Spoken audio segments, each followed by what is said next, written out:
Hello and welcome, everybody. This is We've Got Issues. It is our regular contribution to the thought atmosphere amongst a group of friends who've been friends for a long time. And we constantly in our text threads talk about various issues that we think you too will have some interest in. So today, as usual, we have our illustrious panel of great friends, starting with Ella down in the lower right. What's up, Ella? How you doing today? Fine. Happy day, everybody. Yeah, that's her. That's Elle. And then Ron Evans, of course, way back Hey, in East in the DMV. hey, good to see you guys. All right. And of course, right here in LA with myself, Darren Gray. Representing Detroit as always. Always. And my name is Nick Cates, and I am happy to be here with you guys. And I'm also happy to be able to present the idea for today that we'll be talking about. And the question is it better to be loved or feared? And I'm going to start that off with a clip that hopefully will kind of set the table for what we're going to discuss. So, is it better to be loved or feared? It's a good question. It's nice to be both, but it's very difficult. But if I had my choice, I would rather be feared. Fear lasts longer than love. Friendships that are bought with money mean nothing. This year with his around here, I make a joke, everybody laughs. I know I'm funny, but I'm not that funny. It's fear that keeps them loyal to me. Is it better all right. So, question is, and I think the reason why this comes to my mind is in light of what we're seeing, certainly in the political sphere, but also in many other spheres of life. The idea of love or fear, which is more motivating. And I present that to each one of you as I normally do, and then I will give my my assessment on the other side. So take it in any way you want, but Darren, we'll start with you. So I've actually had to deal with this early in my career and in relationships. I was feared and extraordinarily successful in terms of accomplishing the goals, meeting my milestones. And then about 20 years ago, I had a change, sort of an epiphany in how I wanted to connect with people. And I shifted and I realized the being loved is more edifying and helps to grow the people around you than the approach of fear. So for my bottom line, being feared was much better, but for the growth of the people around me, being loved was much better. So I work from the being loved space, sometimes being frustrated because I remember how much easier for me life was when people were terrified. Okay. All right. Ron, what do you say about it? So I'm a staunch believer in the tenets of Stephen Covey's 7 Habits of Highly Effective People. I think being a people leader and known as a people leader is something I'm very proud of. With that said, if you put this only and you limit it only to the corporate space or your achievement angle, not your relationship angle, it's by far more important to be feared.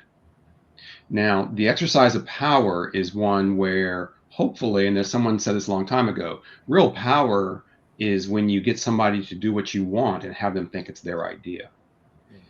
If you're not able to do that, and you still have organizational, corporate goals, departmental goals, the exercise of rewards and punishment is the only way you make sure that you hit your goals. And I would say that I'm looking right now, something that's on my wall in my office, and it is a quote by Al Capone. And it reads, "Don't mistake my kindness for weakness. I am kind to everyone, but when someone is unkind to me, weak is not what you are going to remember about me." And I think that summarizes the exercise of power and fear.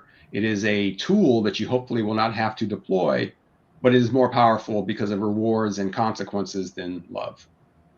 Got it. Well stated. Well stated. Ella, Give us the woman's angle on this. The chick chair. Yeah. So I think that it's definitely fear. Yesterday, I had my girlfriend's kids over, and fear, you have consequences, where love is an emotion that can come and go. So somebody might love you today, but they might not necessarily love you tomorrow. But the fear, so the 3-year-old is, his mother's loving on him and hugging and kissing him, and he's running all over her. But for me, it's like, so when you stomp on my pool thing one more time, there's a consequence to it. And so she said, well, he's scared of you. He has fear of you. And I said, well, he has fear of me because I'm just not going to let him do whatever he wants. There's consequences for his actions. And so it transcends fear. It could be anything. When you have consequences, and the fear, basically, if there is a level of consequences of fear, if you will, then people act accordingly. And then it brings up, it's not the lovey-feely, the lovey-touchy type of thing. So I would definitely say fear. And I'll go back to love is an emotion that, you can love me today and hate me tomorrow. So I would rather have somebody consistently fear me rather than love me. Wow. Okay. Okay. Well, I think we're going to be 3 out of 4, meaning Ron, Ella, and myself. And what I'll put if you have to choose one or the other, my life experience tells me that actually fear can turn to love. And I'll use this as an analogy. When I was a child, I went to my mother and I complained. I said, Mom, I don't like my dad. I'm scared of him. Right. And she said, no, baby, you don't dislike your dad. You just respect him. Right. And so, and this is like my childlike mind, knowing that, to what Ella's point was, is that there was always the prospect of consequences to not doing what was expected with my father. And that was first and foremost in my mind. All I saw was the downside of what would happen if I did not perform in a way that he was expecting of, that could have to do my chores or whatever. What that turned into, though, as I got to be an adult, was the understanding that those expectations and the idea that consequences are real turned my fear into love. Right. So as a child, I spoke as a child. I behaved as a child. But when I was a man, became a man, I put away childish things. And everything that I have noticed. Are you going to give attribution at least? Okay. Sorry. That wasn't something I came up with. That wasn't my own statement. Oh, okay. I'm sorry. Maybe I got that from, I don't know, the Bible. Anyway. No, I used to say an eye for an eye. Right. Man should not live by bread alone. But no, but it comes with a maturity factor. I think, Ella, the point you were making with the gathering that you had yesterday is that fear is a great stabilizer in some ways, and I think we see with the clip that I presented, as well as what we see in our political, particularly in our political space. We see the effectiveness, the effectiveness of fear over consequences in terms of whether the outcomes are good or bad. It creates a lack of friction amongst those who are, to do the bidding of that person in control. Now, my wife said something, and I'll end with this, and this speaks to Darren's point. She said, essentially, in life and in business and in most things, fear is far more important than love. But those who live by fear alone tend to die alone. So that idea, I think, speaks to Darren's point. And there obviously has to be a balance between the two, but fear is far more effective and actually leads in many ways if it's done in a balanced way, that you know there are consequences to not meeting the mark, and that fear challenges you to meet the mark, that can, as long as the mark is fair, as long as fear doesn't turn to hate, because that clip goes on to say that, or talks about that if fear turns to hate, then you've lost the game, because now you will get stabbed in the back. So anyway, that's my take on it. The thing is, being feared was far more effective for me, and I could do more because I knew that people understood the consequence. But then I saw that it wasn't empowering for the people that I had power over. That was what I noticed when I dealt with people out of love, even though they weren't afraid. What I saw was more growth in the people that reported to me over time than when they feared me. When they feared me, it was, all hands on deck. I can get anything and everything. But what you find, particularly in the military, is if your folks aren't willing to die for you, they're not dying for you because they're fearing for you. They will step aside and let that bullet hit you, because they're afraid of you. But people will die for the people that they love. They will throw themselves on the hand grenade. And so sometimes you have to see it in terms of what your vision is, what your purpose is, and how you can empower the people coming behind you. So that's what I started to see over time. So, I think there's a difference between being a good manager and a bad manager. And the difference is how you exercise the tools of your craft. So I come back to rewards and punishment, and I'll make this personal. Everybody at every company, including the one I'm at now, we all know that this is the month of July. We also know that our bonus is paid out in Q1 of every year. We set up goals at the start of the year with our immediate supervisor, maybe with our CIO, CTO, and they say, this is what I want the company to get done. This is what I want the department to get done. And by the way, we're going to load this into the HR system, and this is how you're going to be measured this year. Come Q3, Q4, we're all like, yo, am I hitting what they wanted me to hit? Not be out of love, because I don't want to miss out on the rewards that I was expecting because I hit the goals that the company wanted. And if I hit the goals, I expect the payout in March of next year. The withholding of those goals is a tool that management has, and you can call that the stick or you can call that fear, but it aligns an organization. When I was managing 400 people globally, I had 10 direct reports. I made sure that they understood what their objectives were and how they were measured and how their bonus was going to be paid out. And then in turn, they cascaded that down. The fear is you go home to your spouse and you say, we're not going to take that vacation, or we're not going to finish the basement because I didn't hit my goals at work. You don't want to have that conversation.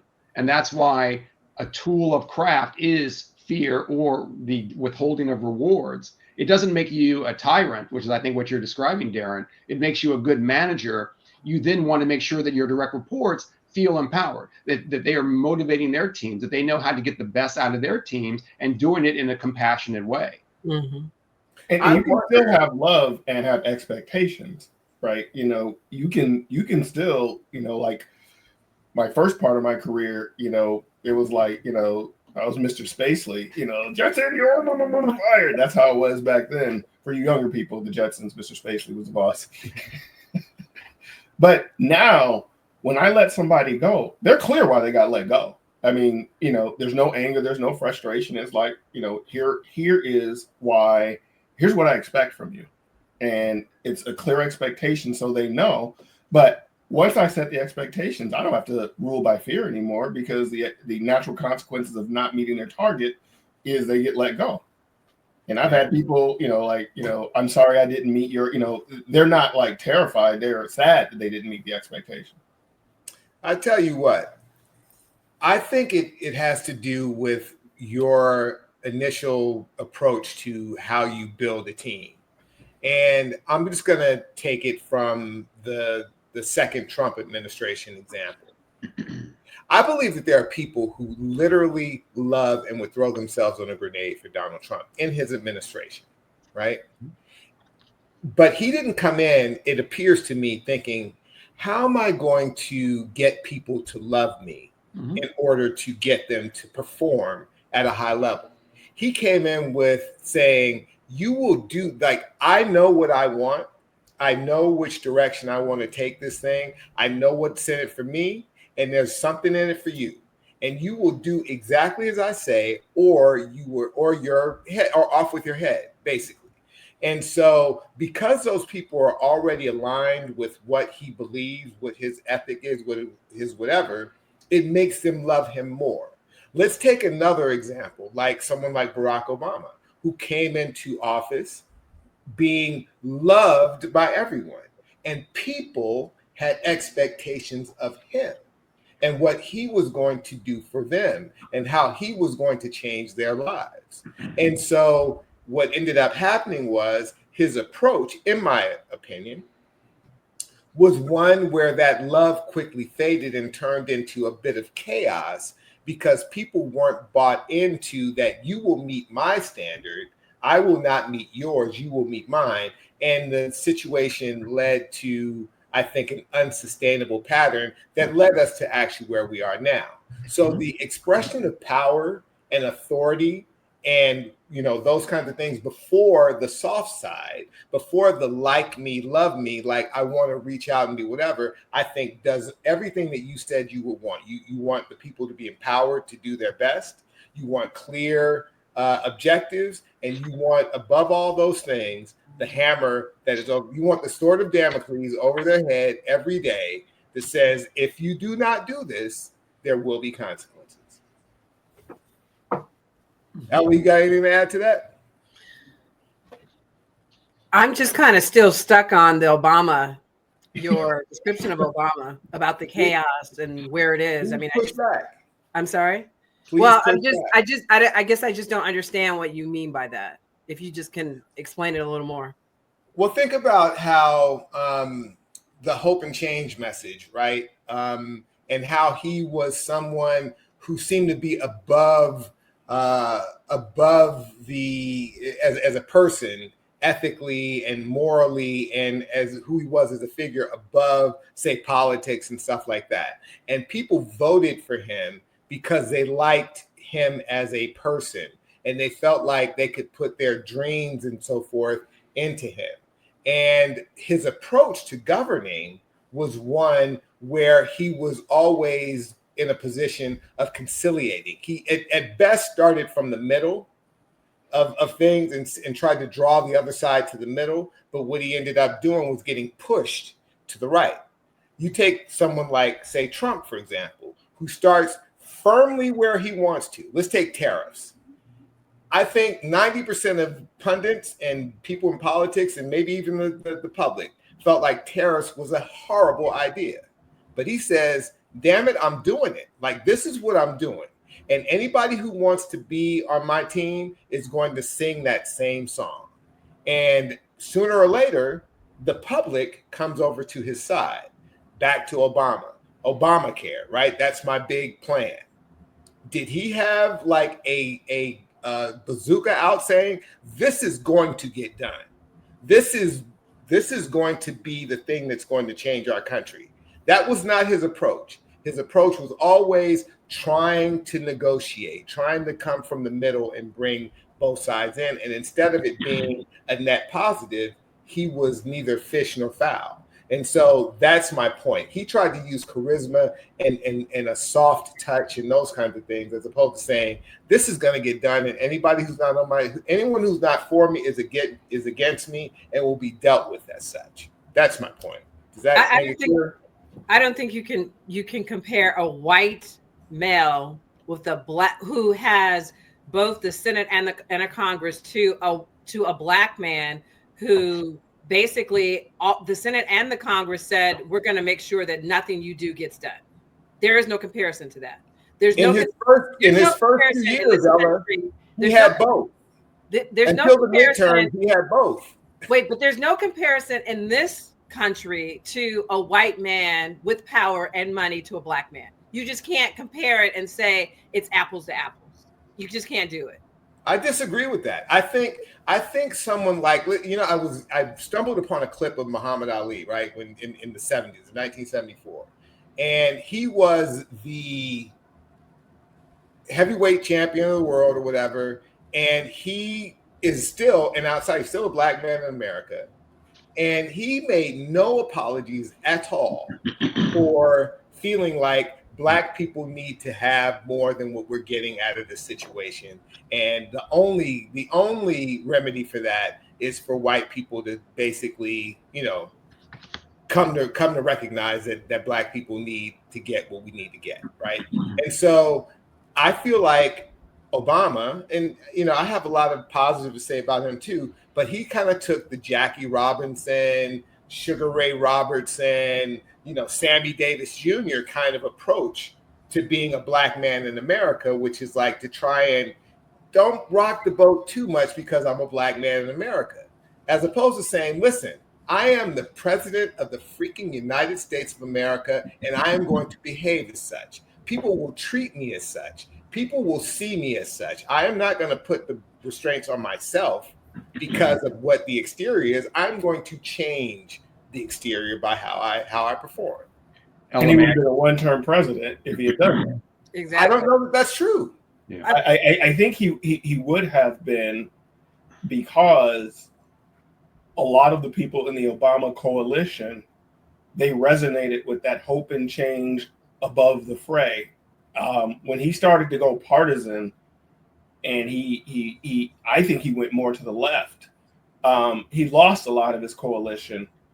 And I think if he had governed like, I'm only going to do this one term and I'm going all in, balls to the wall, I think he would have been the type of president you're talking to. But I don't think he would have been elected. And, I think in an upcoming episode, we're going to talk about John Henryism. When you're a Black man in a new space, you're taking the entire race with you, because you're like, I can't mess this up so that nobody ever gets in this space again. So that is weighing on him as well. And I'm not a big Obama fan. I think he compromised too much, but I understand the mentality, because I have to live that as well. I have to think about long term. I'm in a position in a lot of places, and I'm the only one there. And people say, wow, you're not what we expected at all. So I've got to live into a certain expectation to pave the way. And I think he doesn't get enough credit for having to navigate those waters. And again, I'm not a big fan of his. Yeah, so I'm going to jump in, Nick, and you presented into evidence Sammy Davis Jr., and I'm going to make you regret that. Because if you look at any documentary on Sammy Davis Jr., he is absolutely blazing a trail in the 50s and 60s as an African-American entertainer that had the nerve to be considered an equal with Frank Sinatra, Dean Martin, and the Rat Pack. And what you don't see until you really think about it, there's a documentary about it, is the insults and barbs that Sinatra and Dean Martin were throwing that were racial, straight up racist, at Sammy. But he had to shuck and jive because he was representing the race and a face of assimilation that never existed before. Don't forget, our boy in Texas would tell you very quickly, the first interracial kiss was in colored television on Star Trek in the 60s. Mm-hmm. So Sammy was blazing a trail. Fast forward to Obama. And my wife and I were talking about this just, I think, yesterday morning. Wife went to Princeton and Harvard. Mm-hmm. Husband went to Occidental and Harvard. Went to prestigious law firms, did everything right. And what happens when they get into the office? They've got caricatures of Michelle Obama with an afro and a Huey Newton chair because she's a radical. Mm-hmm. Okay. And Obama's not from this country.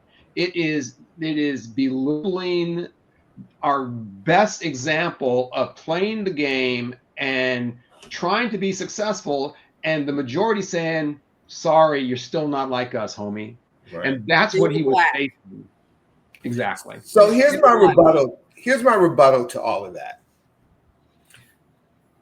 all of those challenges that you talk about, and I take nothing away from Sammy, they're people of their time. These are people, whether it was, as I said, Sammy Davis Jr. or Jackie Robinson, they were men or women of their time. Martin Luther King was also a man of his time, but he didn't come in always saying, please and thank you. He came in saying, we're going to transform things in a way that is going to make people uncomfortable. But when we get the results, that is going to be the thing that changes things. Like like it or hate it, what Trump does, for example, who is no insider, he was not preordained to be president once or twice. But what happens is when you start to control the story and get the results that you say you want, whether they're actually happening or not, you're controlling a narrative that says I am doing big things, right? That would mitigate. I believe that would have mitigated in Obama's case those structural things that still exist. You can't deny that racism and other things like that still exist. But if you tell a story and get the people on your side who are willing to ride with you on that, the results that you will get will start to bring that coalition into line. Those people who might be ready to bolt or whatever, when they see that people believe that, oh, he's not just a symbol, this guy actually is getting in there and he's putting up the fight.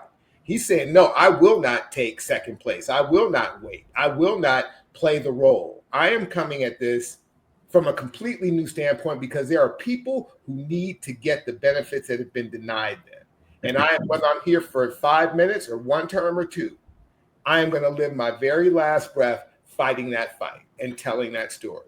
But he did that. If you're going to be self-constrained and say, well, I got to be careful, whatever. Careful doesn't work today. That's why so many people are so cynical. That's why Darren, before the thing, is saying, like, I don't, neither side has ever really done much for me. But if I get a little increment here, a crumb there, or whatever, I'm better off.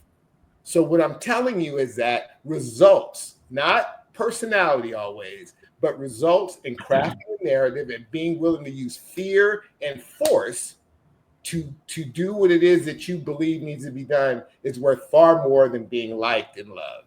Because that fades real quick in the shadow of non-results. Yeah. So I would say to that, I agree with you. I think your examples of Jackie Robinson and Sammy are suspect, but your overall theme, I completely agree with.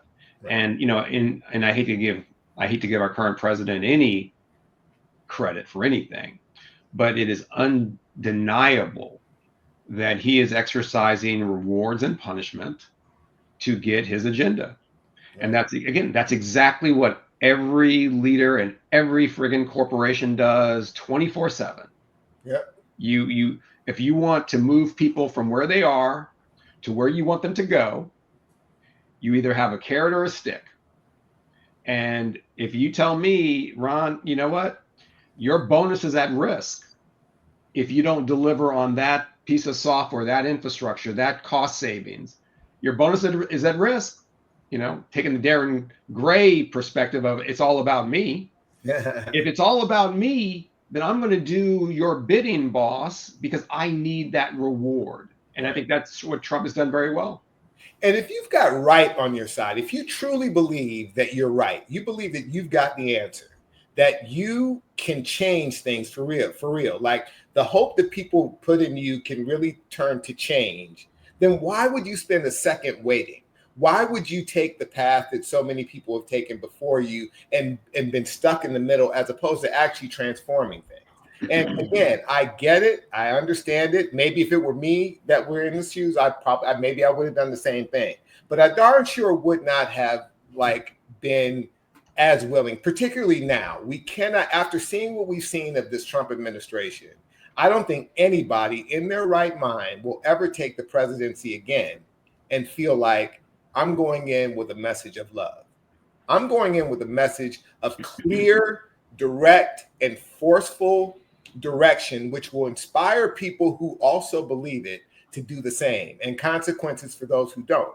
I think that too many presidents are thinking more about what's in it for me, so to speak. And certainly Donald Trump is a key proponent of this. There's no one who thinks about himself more than Donald Trump, right? But what I'm saying is, if you really do want to make change, like we talk about this guy who just won the Democratic, primary in New York, right? Yep. Like, if you really believe in what you believe in, charisma will take you a long way. Deftness with social media will take you a long way. But if you were to win and then you don't deliver and you don't show the passion and the force with which you come into office, then that love quickly fades. And I just feel like it'll be another missed opportunity if people approach it from that standpoint. So let me ask you, what is it that Trump has done that's so good for the common man? Nothing, but he's told his story and he keeps telling his story, and the people around him, in the face of failure, even when things don't work out, they tell that same story, so that the people who are downstream, the voters or whatever, they believe it. They're tied to him in a way that no one's ever been tied to anyone else. Yeah, Ella, I don't think there's a strong argument that he's helping the lower 50%. I think what Nick's point is, he has an agenda and he's executing it because he's doling out rewards and punishment.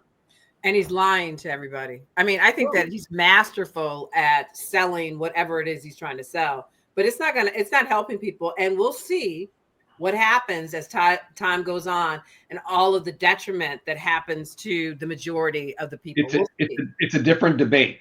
It's a different topic. I think I completely agree with you, but it's not the topic. The topic is he being an effective leader using punishment and rewards or love and hate? And arguably he is in the second term doing a much better job than he did in the first. Absolutely. And I think he uses there's a lot of love, which gives him the power to punish. His followers love him, which allows him to primary anybody who opposes him. They love him because he appeals to the Rust Belt white male who got left behind, the Reagan Democrats. He appeals to them, and they love him. They don't care, like what he said when he was running. I can shoot somebody on Broad Street, and my followers wouldn't care. They love him, so they're not afraid of him because he can't impact them one way or the other. The Trump supporter, they're too far away for him to negatively impact them as an individual. So they don't fear him. They love him. But that's not who he's talking to. But he uses that to say to Tom Tillis, I'm going to primary you. So, exactly. But it's based in that his followers absolutely love him so much that he can utilize that love for power. So I don't think he's doing one or the other. I think he's masterful at both. He has given hope to people for generations who are hopeless. He lies about, like Ella said, about I'm going to bring manufacturing back to Indiana. Well, if I'm in Indiana and you tell me, and I'm a 50-year-old white man, you tell me that, well, you need to retrain and we're going to give you this. So the Democrats are telling them that they need to learn AI. Well, I'm a 50-year-old white guy who didn't finish high school. I'm not going to learn AI. So whatever your message is, you're not hearing me. But when Trump says, I'm going to bring back your old job, they love him for that because he hears them, or at least he appears to hear them, as opposed to showing them, well, look at the stock market. It's doing so well. You should be happy. That's where it comes from. His power comes from the love of his followers. He has 35% of the country, no matter what he does. And they love him. But let me just say this. I think it's sad that on some level, everybody's, immigration, he's getting rid of people. And we have people out hooded, kidnapping people. I mean, is that the society that we live in? Is that the fear that we want to have? Where no, it's not, Ella, but the men are saying, or the people are saying, oh, it's great. He's doing what he said, his agenda. He's getting rid of the people. Wow. Right. That says a lot about who we are as a people. It's true, Ella, and it goes back to what Darren said, right? But here's one better. I'll go on Darren, and I think Darren will agree. Those same Rust Belt white men who voted, or many of them who voted for Trump in the first term and again now, many of them voted for Obama when he was running, right? And what's the difference? Why did they not have that same allegiance to Barack Obama that they have to Trump? I believe I believe that Trump never courted their love. Trump never said, "Hey, I'm the nicest guy. I've got the best, ethical background. I'm a good Christian man." The guy's been divorced. He's cheated. He's bankrupt. He's like all of those things. He doesn't represent anything good about what we say we like in America. But what he did represent is that, you know what, those guys, they promised you something that they never delivered on. And I'm going to fight. I'm going to fight like hell every day, and I'm going to do something for you, knowing that he doesn't care about them either. He doesn't care about them any more than anyone else does. Maybe he cares about them less, but he fought, and he was willing to use fear against his rivals. He was able to use fear against his rivals to make them feel like, yeah, this guy is different. There's something different about him. He doesn't approach this like anybody else I've ever seen. I put my hope in Obama, and he seemed to get nothing really done that affected my life. And when it was all of that. When it was time to what do you call it? When the bailout happened, the bailout of Wall Street and all that, they suffered no damage. They had to give no money back. He used conventional wisdom to say, yeah, he saved the economy, so to speak, by bailing out Wall Street. But Wall Street never had to give any money back. Nobody got fired. Nobody went to jail. No, there was no consequence. And people saw that. It's like, but meanwhile, I'm losing my house. Mm-hmm. And you don't have a story for that. You don't have a story that makes me believe that I'm winning while Wall Street's winning, right? So again, it was a tough situation. And, there's good points to be made on either side. But the idea of love, the love that he started with or that he engendered was far weaker than the commitment that people have. Like Darren said, 35% of people, he could shoot all of their family and they'd be like, yeah, he had to do that. But they make up a reason why that was, because they believe in him, because he's fought so hard for himself and made them believe that it was for them. It's sad. It's sad. So Nick, you're passionate, but there's some parts of that argument that you're forgetting. Please. When the housing crisis happened and we bailed out all those banks because the term "too big to fail" was coined then, we had to do that to stabilize the global banking system. Global, not just United States, global. Yeah, 100%. Fine. Okay, second point. Fine. It's not fine. It had to happen so that the world wouldn't crumble. But okay. Yeah, exactly. Okay. Second Read point. Tim Geithner's book. I read the whole thing. Everybody kind of minimizes what happened, but they had a lot I going don't on. think people minimize it. I think it's like Nick said, but I lost my house. Well, okay. It doesn't matter. I'm sorry, Ron. What I'm saying is, to the person, the individual, the Trump supporter, used to be Obama supporter, who lost their house, who lost their job, you can tell a story about global. You can tell that story left and right. But I'm homeless. So your story doesn't mean anything to me. Can I make my second point? Yes.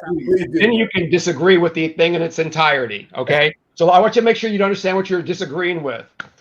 Second point, Obama did start legislation on mortgage relief. Okay. And Rick Santori, I think that was the CNBC commentator on the floor of the Chicago Exchange, he's like, what is this about giving people that took out loans relief on their mortgages? And that was the start of the Tea Party. So the Republicans had a counter argument about, if the banks are okay, but if we let mom and pop America get away from having to pay that mortgage, well, that's obviously socialism. And and again, he doesn't look like us, so he's different. All of this played into blocking Obama's agenda. He wanted to help the normal person, but he was blocked. And that was the start of the Tea Party movement.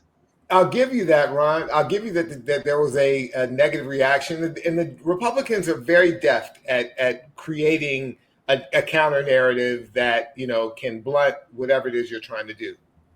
But maybe the solution shouldn't have been necessarily just mortgage relief. It should have been consequences for the people who got the bailout, right? Like if you can show that, yeah, okay, maybe I'm losing my house, maybe things are not great for me. They bailed out those banks, but I saw people go to jail. I saw them have to give back billions.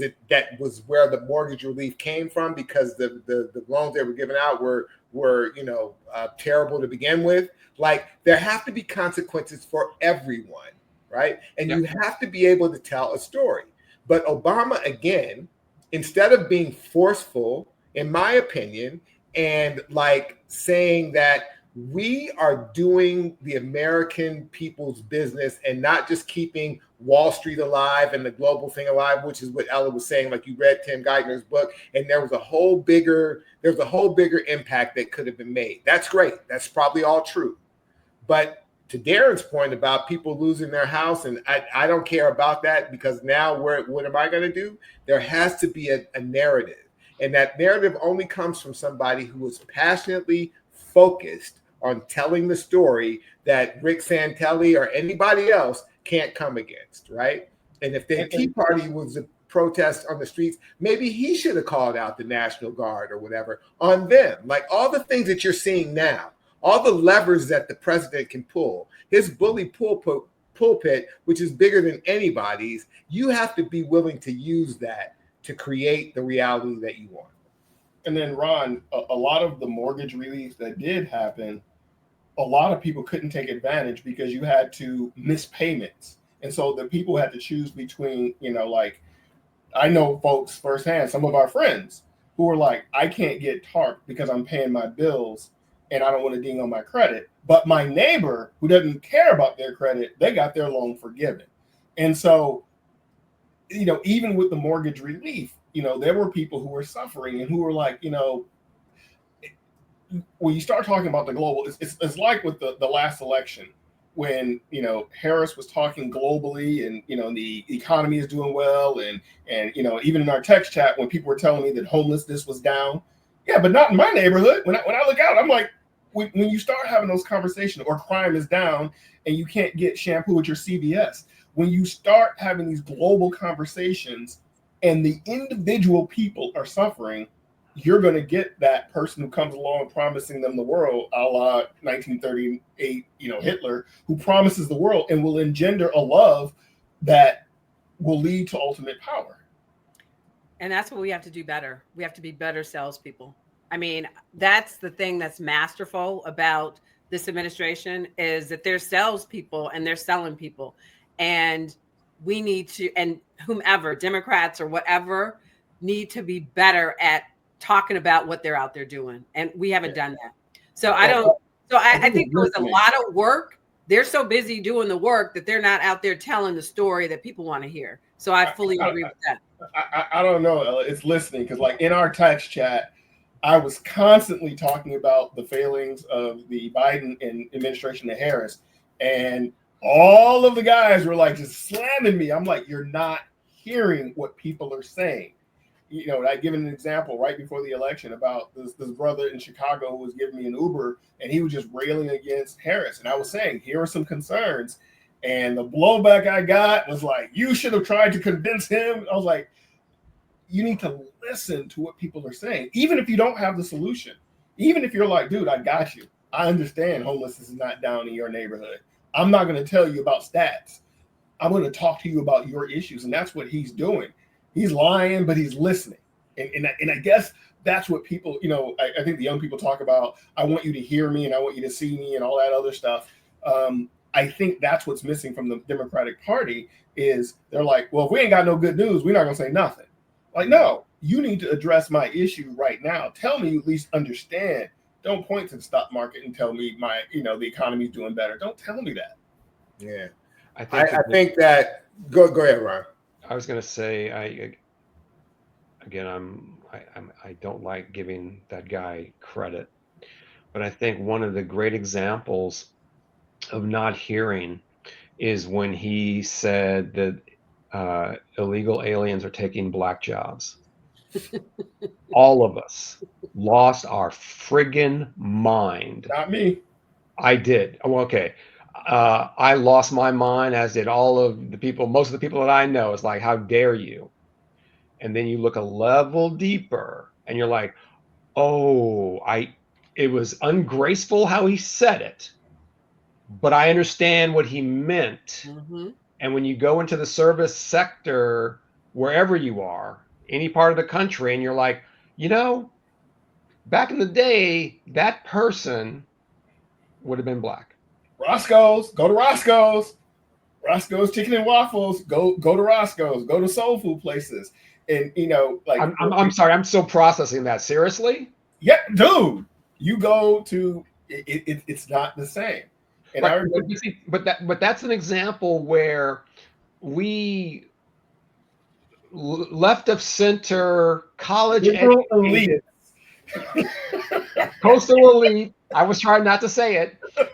We were offended because it's like, how dare you say that in my career, I can only have a black job, but for the rank and file, they're like, yeah, you actually do get it. Yeah, well, the example I give folks is Claudine, the movie. She was a maid, he was a garbage man, and they were black, and there was a lot of black maids and a lot of black garbage men.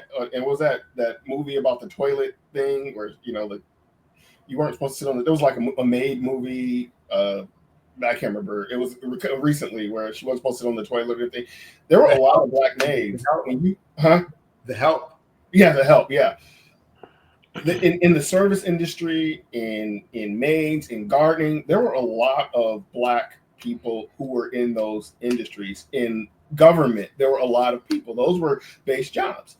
And when you had amnesty from Reagan, you introduced an entire new workforce into the work market that were able and willing to work for less money. And when people say they're doing the jobs Americans won't do, but they leave off the part for that wage. It's not that Americans won't do that, but I'm not going to let you exploit me. I'm going to take you to file a complaint against you with the Labor Relations Board if you're not paying me at least minimum wage. But for people who are undocumented, they, for them, it's a matter of life and death and survival. And I ain't mad at them. What I'm saying is, like, when you don't realize the impact that immigration, illegal and legal immigration, has had on the black community, if you don't even have that conversation, you've lost the black vote in most communities. Not the liberal folks, because they're like, oh, it's great, the liberal elites, college educated, yeah. But the folks who are like, well, why are there so many ESL classes at my public school? Well, why? Well, you have to educate the kids. You have to. But if you only have so many English teachers, you're only going to have so many English classes. So all the English-speaking kids get put into either the advanced class or the other class, and all the other classes are ESL. So there is an impact. And if you do not have that conversation, if you call someone an ist or a phobe who want to raise that, then I think you mistakenly get offended when he says black jobs, because you don't live in the space where those people live, and it's real for them. Right. We don't want to go too far down the rabbit hole of the individual, things that have been said. But I think there's a level of agreement that we all have, that leading from a position of strength and power and even fear, I think has benefits that far outstrip like being liked, right? Being loved. And it is far more effective, at least in a leadership standpoint. Maybe on our relationship standpoint, we can look at it a little bit differently. But I'll give everybody 30 seconds to give your final thoughts on it, then I'll go on to my parting shot. Darren, I'll let you go first. Like I said, fear was far more effective for me in getting stuff done, and I still struggle with that now. But being loved has been more empowering. But it's not, unrequited love and not unconditional love. It's love, but here are my expectations. Got you. Ron. As I mentioned before, real power is getting somebody to do what you want and having them think it's their idea. You always have to maintain the goal that you have when you're trying to influence people, and you also have to understand what the rewards and punishments are. And punishments and rewards, I fear that I won't get my bonus. Okay, or the reward is I'm going to get my bonus. Whichever way you want to look at it, the exercise of power is a tool that is based on fear and alignment, and it's more important to have that than love in a corporate space. Got you. And Miss Neely. So I think that fear and love, they transcend our entire world, every aspect of what we do. And we just have to be conscious as to what kind of society we want to live in. Do we want to live in a fear-based one, or do we want to live in a harmonious one where people respect each other? I understand, I know that there's consequences, but we have to be cognizant of what the fear does to our bodies, what it does for our relationships to each other, and we have to balance that. So fear is important, or the understanding that consequences is there, but it's all about energy, and the energy that we give to each other is very important. And so I hope that we raise that energy, and we have more love in this world. I like that. Like that a lot. I'll give my last mention about this is that I think in the confusing and seemingly adversarial times that we live in, there's a desire that people have for strong leadership. I would venture to even say, in many ways, authoritarian leadership. Someone with whom we can give over our cares, that will take care of things for us. It is the weakness of democracy, actually, that many people think that they vote and then they can just sit back and let the leaders lead, right? As opposed to staying engaged. And that's why someone like Trump, but any other president could basically galvanize around a sense of strength and power and fear, so that the people who he says he supports feels like he's marching in my stead, right? Like if he wins, I win, right? And you have to create that level of allegiance, and hopefully that is backed up by results. And I think the story is still unfolding as to whether this administration will be seen as an example or will be held in derision, right? And maybe it'll be a bit of both. But hopefully, to your point, Ella, which I certainly agree with,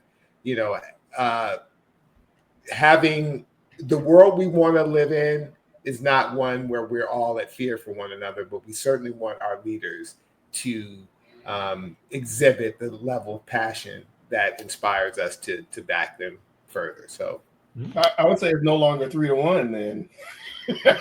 So what would you call it? I'd say it's an even split now. I think it's more 2-2 Well, now. I'm more on the fear side, but it all makes a difference. I mean, it really makes a difference. People are, and to my wife's point, nobody wants to die alone. So fear by itself is no panacea. So in any event, I want to just dip quickly into my parting shot, which actually goes back to the clip that I presented, which is from a movie called A Bronx Tale. And I don't know if you guys ever saw this movie, but it's from the early 2000s. And it stars Robert De Niro and Chaz Palminteri. And the reason why I mentioned this movie is that I went to see a screening of it because I was working in entertainment at the time, and we were doing a little featurette on the movie. And I was completely taken by surprise by the level of depth that this movie has and what it speaks to in what we were just talking about, love and fear. So to give a brief synopsis, it's a period story that takes place like in the 50s or 60s and so forth in the Bronx. And Robert De Niro plays the father of this young kid who represents all the virtues that you would think are great. He's a hardworking dad, doesn't make a lot of money, but hardworking dad, taking care of his family, trying to instill positive attributes in his son, who is a teenager who's just coming into manhood. Meanwhile, you have the anti-hero, which is Chaz Palminteri, and he plays the local neighborhood mob guy. And so he represents all the worst attributes that you would think have to do with that you would not want your child to be attracted to. But of course, Chaz Palminteri runs into De Niro's son, and he's starting to try to attract him kind of into his way of thinking. And this is where the story gets interesting. Because what happens is the son falls in love with a young black girl from the other side of town. And that's when all the real personalities come out. Robert De Niro it turns out he's a racist, and he has no love for that, right? So at the same time, the person that you felt that there was some allegiance with, the good guy, is not so good anymore.